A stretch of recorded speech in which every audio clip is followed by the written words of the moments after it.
And in our very first story, the National Women's Organizer of the opposition New Patriotic Party has described as insensitive and shameful comments by Mrs. Matilda Emisarthur that government was not going to supply chalk to a school in the eastern region despite an appeal by the school's headmistress.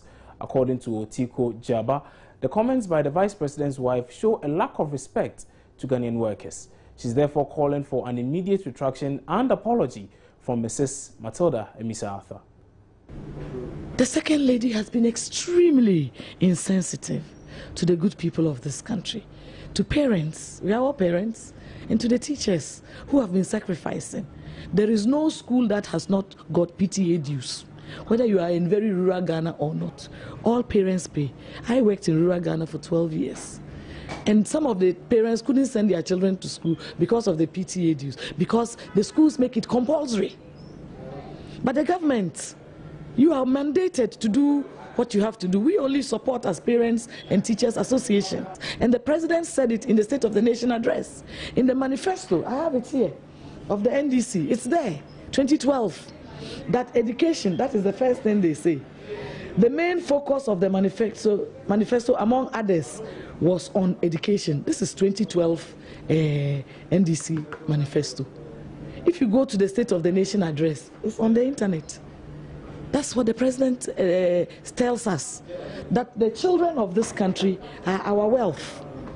The State of the Nation address. Maybe we cannot go into that for now. Yes. You see, so this is not about being MPP, but MPP, are we not Ghanaians?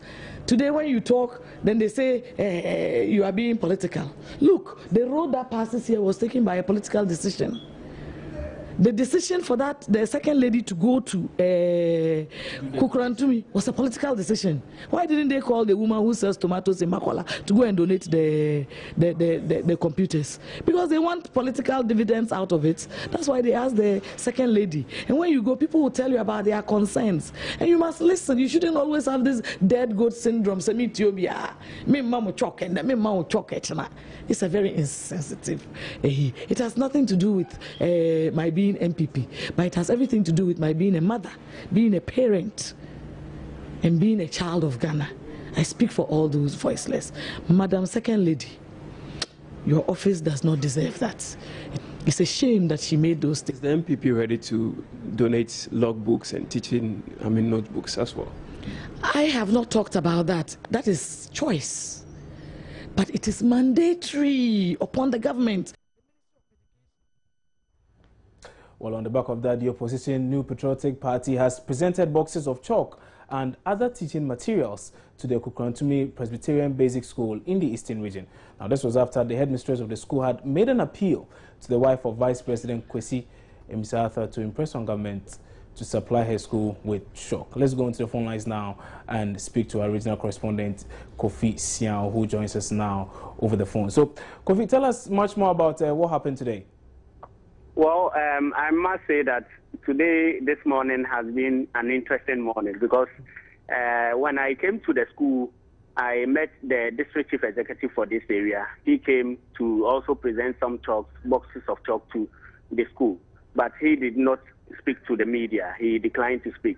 And later on, I met some concerned teachers, some concerned parents from this area who also came to donate their boxes of chalk to the school. Then the NPP executives in the Eastern region, led by the regional chairman, also came here to donate their boxes of chalk, register, and some teaching and learning materials. And when the NPP came, the regional organizer of the party, Mr. Kwame Kodia, told me that their donation is in response to the appeal made by the headmistress of the school when the wife of the vice president visited the school. So I put a question to him, why they're doing the donation now, and he told me, well, this is an appeal the headmistress made, and they as an organization or as a party take the interest of Ghanaians at heart. So they came here to do their presentation. The concerned parents also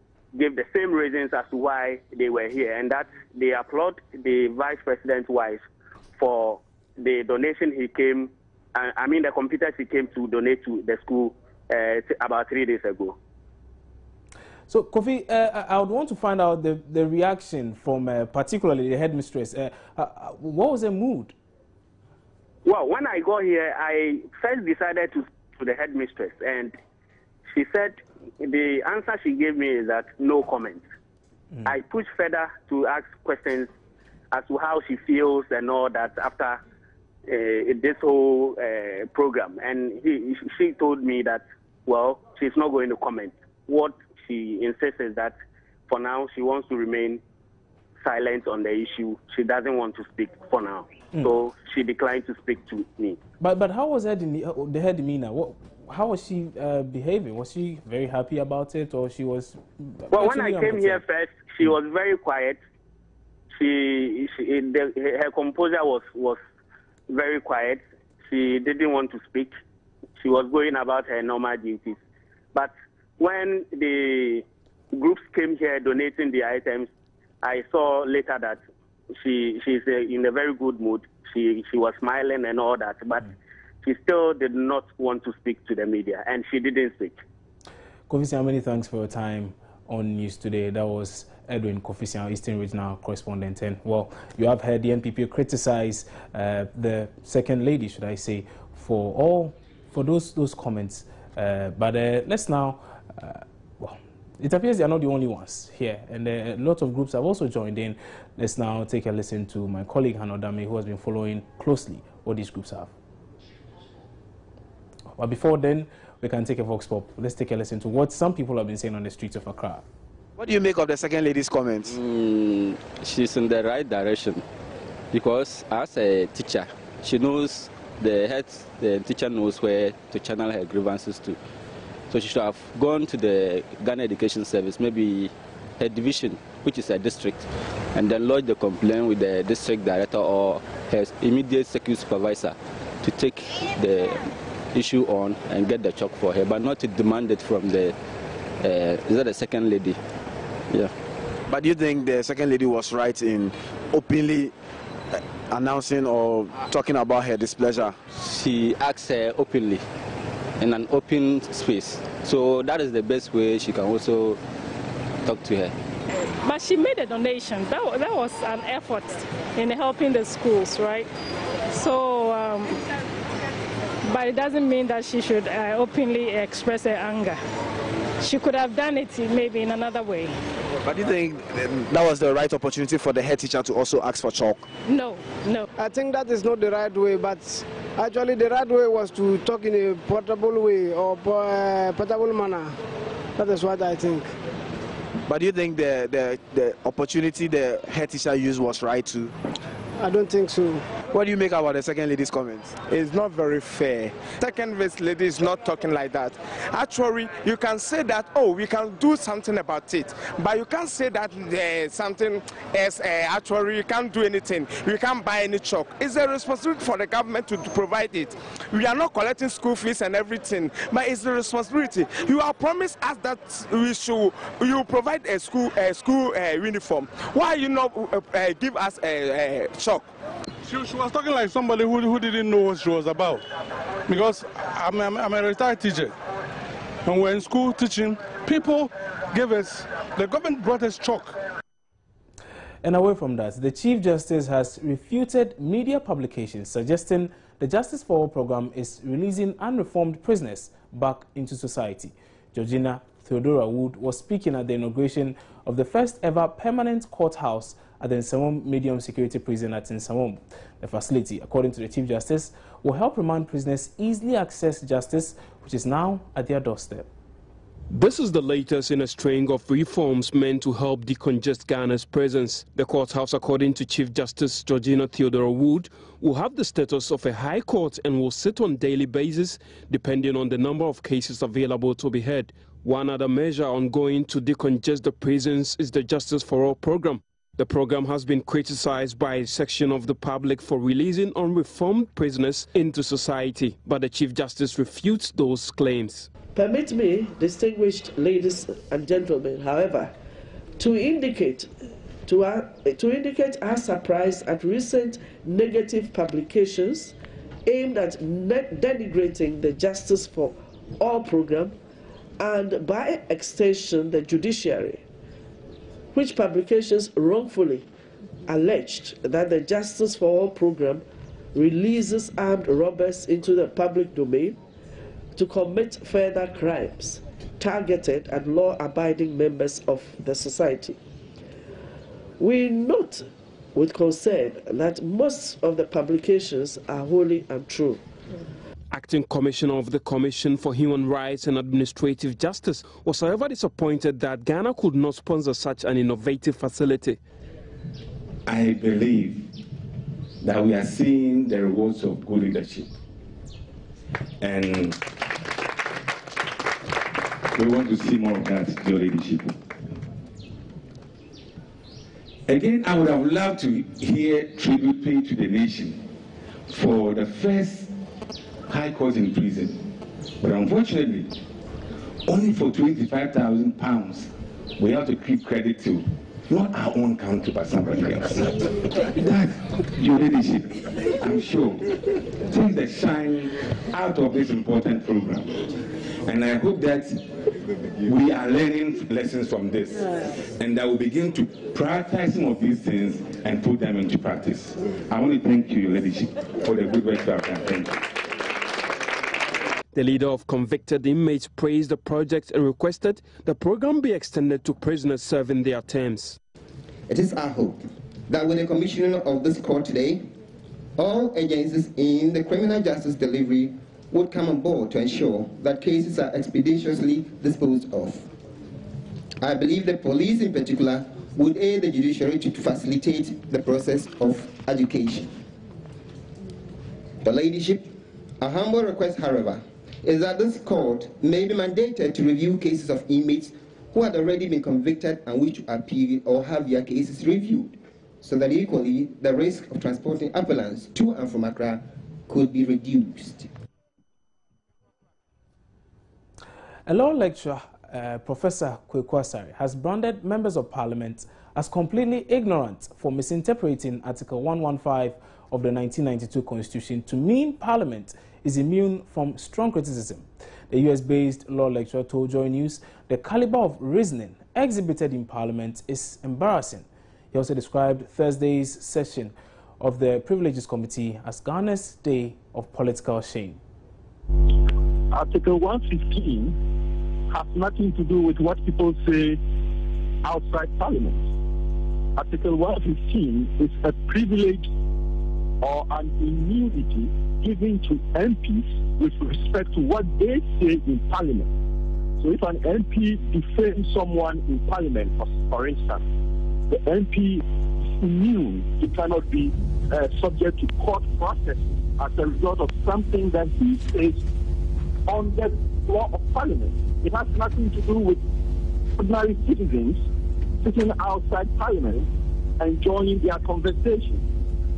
Article 115 has been misconstrued very seriously. If it is a ground for inviting Professor Doty to explain whatever it is that he said, and whatever it is that he said, he's privileged to say it as part of the freedom of speech clause.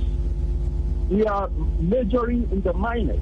It's amazing that with all the problems affecting the country, Parliament can set aside 2 days to talk about what Professor Doty said. And what is it that he said? He said Parliament, the members are ignorant about Ebola. What is the big deal about that? They are ignorant about Ebola, as many of us are. If a professor of pharmacology asserts that parliamentarians are ignorant about Ebola, we stop whatever we are doing, and for 2 days we subject the poor professor to questions to the extent that he has to apologize. This is amazing to me. We're taking a break here on News Today. We'll be back shortly with some more. Don't go away.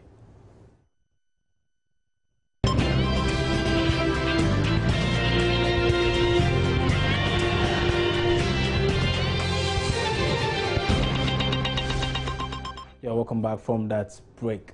Now, a recount of ballots is currently ongoing at the Regional Police Headquarters in Sunyani. Now, this follows a ruling by the Sunyani High Court this morning over a suit seeking a recount of ballots in the recently held NPP parliamentary primaries in the Sunyani East constituency. Correspondent Precious Semevo joins me live now over the telephone with the very latest on this. So, Precious, what's the situation now? Well, the situation here in Sunyani High Court 3 is that the recount has been conducted, it has been presented to the justice, that is lawyer Justice Lawe Bote at the High Court 3 here in Sunyani. And after the recount, this is what happened. The contender, George Kumi, had 387. And then the MPP parliamentary member, Amiao Treme, pulled 389, with 2 of the ballots being rejected, a total of 778. Now, what it means is that in the June 13 election, George Kumi had the same number, 387, and Amiao Treme had 388. And the litigation was as a result of 1 vote. And after the recount, it seems that vote belongs to Amiao Treme. So the Ambassador George Kumi has lost the recount again, and that has been, a pronouncement has been made at the law court, and jubilation, as I speak, is in full gear here in Sunyani. What has been the reaction of these 2 candidates, or even their agents or followers? Well, first, the candidate, Ambassador George Kumi, just after the declaration and them coming out of the courtroom, he went straight to his car and drove away as fast as he could. But Amiao Treme was here because he was mobbed by his hundreds of fans who were here to support him as he tried to encourage them and talk to them. But whilst talking to them, he said he would rather ask all party members to submit themselves to the laws governing New Patriotic Party, because they will still have to forge together regardless of the difficulties they face over the past few months in a run-up to the election. He's really excited, and he is confident that because of the God that he serves, he believes that if they call for recount again, he's even going to get more votes than he has pulled now. Precious Semevo, many thanks for your time on News Today here on Joy News. That was our correspondent Precious Semevo at that particular recount following the decision by the High Court, Sunyani High Court, I must say, calling for a recount on the orders of, on the request, I must say, of one of the candidates who apparently had an issue with the votes as they were counted early on in the NPP parliamentary primaries. Now, we can do some other stories now. And the Ghana Plastic Manufacturers Association and stakeholders are recommending an immediate ban of plastics between the range of 20 and 60 microns. Now, this, they believe, will effectively deal with the plastic menace. The stakeholders made a recommendation at a technical meeting with the Environment Ministry to find ways of managing plastic waste in the country. The stakeholders' meeting was to revive and make new inputs into recommendations made by the technical committee working on sustainable means of dealing with plastic waste. Some recommendations made include upgrading the capacity of waste recycling plants, intensified public education on waste segregation, among others. The Minister of Environment, Mahama Yarga, says the technical committee will in 2 weeks announce a temporal ban on some categories of plastics. We will take all the recommendations, we will implement them, subject to some of the revisions that have taken place in this room. There's a proposal to ban, and there's a debate between 20% and 30%, depending on whose technology you are applying. We will find out what technology exists here in Ghana to decide whether 30 or 20 microns, okay? 30 or 20 microns. So we'll look at the technology and then we'll take a decision, and this must be concluded within 2 weeks. We will not go beyond 2 weeks. So in 2 weeks' time, you will hear an announcement from the EPA as to whether it will be 20 microns or 30 microns. I think there's an agreement that it shouldn't be 60 microns. So we would also, and if we start from either 20 or 30, we will be consistent with the initial recommendation that it should be a partial ban, working towards maybe a future where if we have an efficient waste management system, there may not even be a need for a ban. And if His Excellency the President, as he drives around the rural communities, he doesn't see plastic all over the place, he might not direct me to place a total ban. But for now, there will be a partial ban, but it will be between 20 and 30. Whether it will be 20 or 30 will be announced in 2 weeks' time after we've done all the scientific analysis to take a decision between the two. The Ghana Plastic Producers Association is also urging for the production and usage of biodegradable plastics, which they say is safe and environmentally friendly. Today there have been technology, there have been improvements, and I'm telling you, if you go to some manufacturers, they've improved in everything that they do. So even the 20 or the 30 the minister is trying to suggest is even bad. We are talking about, okay, if you think the forms are disturbing, let's adopt biodegradable options.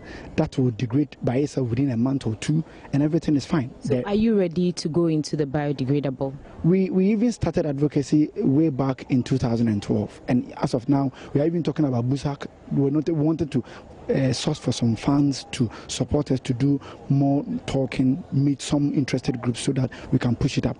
That is our option. We think that is the solution to the plastic littering in Ghana. For now, a question that remains unanswered is, what has happened to the polluter pay principle and the 65 million Ghana cedis accrued from the fund meant to manage plastic waste in the country? Matilda Pomaga, for Joy News. Meanwhile, the Association of Plastic Producers and Sachet and Packaged Water Producers are also demanding the immediate release of the environmental levies collected and meant to deal with waste management in the country. The national president of the association, Magnus Nono, says the release of the funds will greatly help not only to deal with plastic waste but also improve sanitation. Way back in 2011, there was this fund that was set up. They call it environmental tax, and then they started charging at the port of entry all plastics that enter into the country attracts 10% tax, purported to really handle this plastic waste in the country. And it's been hanging in there, and we're pushing it, we keep pushing, and nothing keeps coming out. So I believe that something is going to come out this time for us to use it to manage the plastic within the system.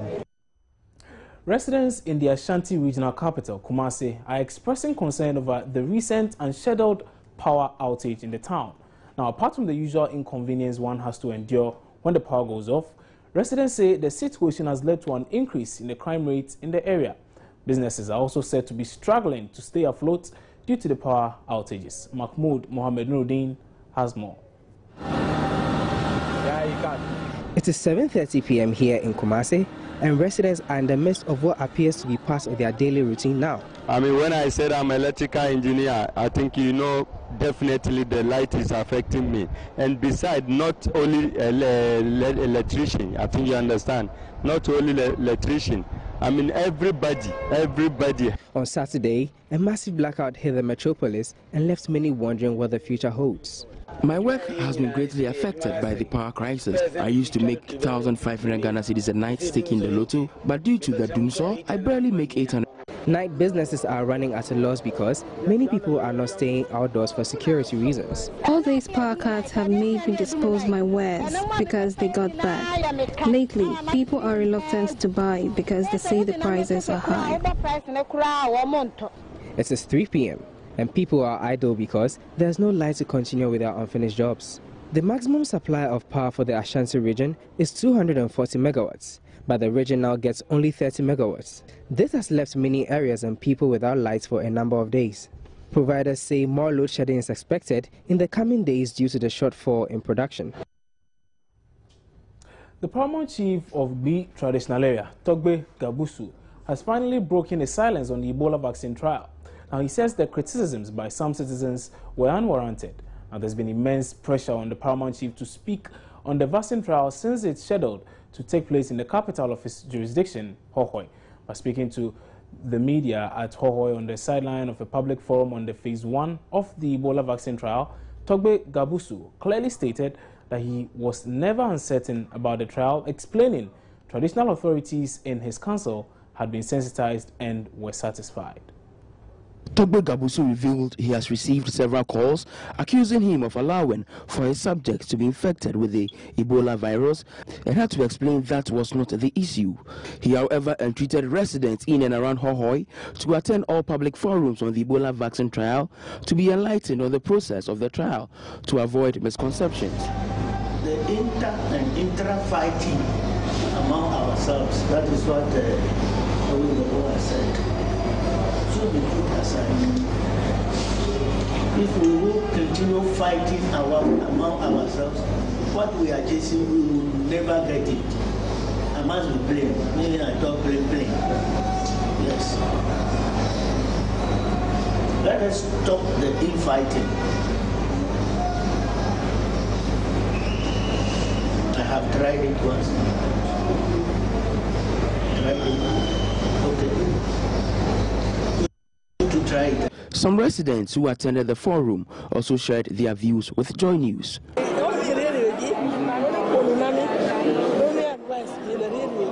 Authorities have to intensify education on the Ebola vaccine trial. Perhaps go on radio stations to reach a wider audience. If the trial wasn't to be okay, the authorities wouldn't have brought it here. So I'm pleading with residents to stop the discrimination and allow authorities to do their work. There is a lack of education. There is always a misconception. That is what has been leveled around. Presently, the explanation here, the questions, the answers, the reactions have actually cleared our mind. And I believe the nation must be ready, the society must be ready to accept that, because it is, there is nothing evil about it. That's my personal view. However, the principal investigator for the Ebola vaccine trial and Vice Chancellor for the University of Health and Allied Sciences, Professor Fred Binka, explained that only 12 volunteers will be needed for the trial instead of the initial 36. Each one will recruit 36, and competitive recruitment is very interesting. This is how the companies get efficiency. So if you are not able to recruit, your other people, like what has happened in Ghana, Kenya has recruited the 17th. Done. Okay? So when I contacted them, they said, okay. I think the minister also did contact them that this whole thing, if we don't handle it well, it's going to affect science in this country. And that we should do the right thing. Ebola is a high risk of death disease which has killed between 25 to 95% of infected persons. Its vaccine trial in Ghana has generated so much controversy, leading to some political appointees, including the health minister, appearing before Parliament to answer questions relating to the trial. You're still watching News Today here on Joy News Small TV.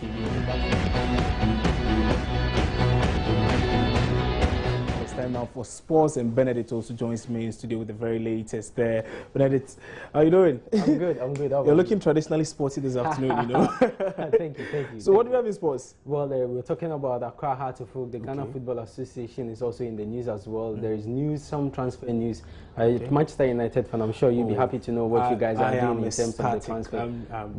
I'll feed you with the transfer news as well. But which local club do you support? Well, I think I used to be a Kumasi Asante Kotoko fan. You used to be? What happened? Yeah, we all know the states of the local league, you know. All right, okay. Well, so Kumasi Asante Kotoko fan there for you.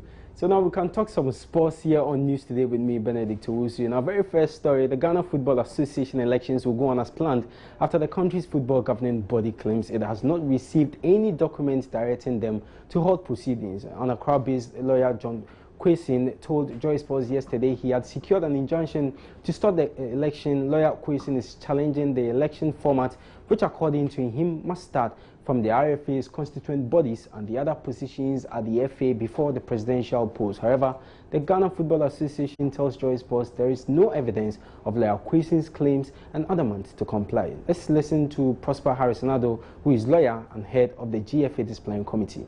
I speak to you now. No injunction has been served on the GFA. What I know was that on the 15th, a writ and a statement of claim was served on the receptionist at the FA. The parties to the suit, we had two plaintiffs, and then the defendant in that suit was the president of the FA, but the suit was served with the receptionist. Since then, nothing has come to the FA, and so we await the injunction, and then I'm sure the FA has competent people to deal with matters like that. But as I speak to you this morning, Friday morning, the GFA has not been served with any injunction yet. So that was Prosper Harris-Nado. He is a member of the Ghana Football Association and also the chairman of the Football Association's disciplinary committee. Now to the First Capital Plus Premier League build-up, and the board member of Accra Hearts of Oak, Frank Nelson, has backed under fire general manager Jawad Ankra to stay on despite calls for his exit. Now, some people within the club want the Ghana Independent Broadcasters Association executive director out following the recent poor run of the club. But Frank Nelson believes Jawad Ankra should be given some time. We gave the MD the job to do, and he's just a new person in the job, and you must understand that known him for long, and I think it's somebody that is not just an easy job to do. You need to satisfy every supporter of our class support, and to say ordinary club, like for instance, I mean, use an example to say, for instance, Edubiase or any other club. Accra Suffolk, the issues Accra Suffolk are very heavy. You cannot ignore situations like this. I don't think that somebody will fault him for now in terms of, I mean, he need to put in that we need to help him to assist him to be able to lift the club very high. But we still stay with Accra Hearts of Oak, and following the current poor state of the team, former CEO and board member Ni Ayibonte II and other former board and management members will hold what they describe as an emergency meeting or important meeting. Now, Hearts currently sit on 12th position on the First Capital Plus Premier League table with just 9 games to end the season, and Hearts can easily be relegated from the league. Now, Ni Ayibonte, who led the team to some glorious moments in the early 20s, and his colleagues hope to put their acts together and end their football season on a high.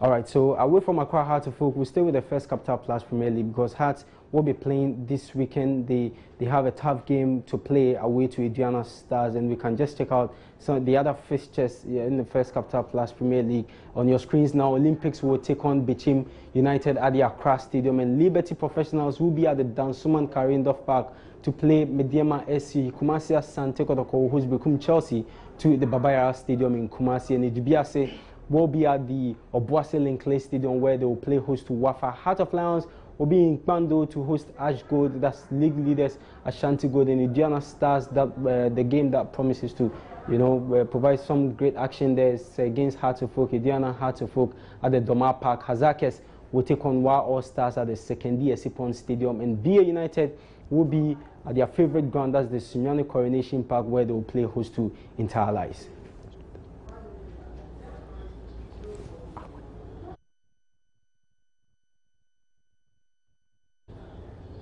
Well, on that note, we end sports here on News Today with me, Benedict Owusu. Stay tuned and enjoy the rest of the program. Okay, we wrap up News Today here on Joy News Multi TV. For more news, do well to log on to myjoyonline.com.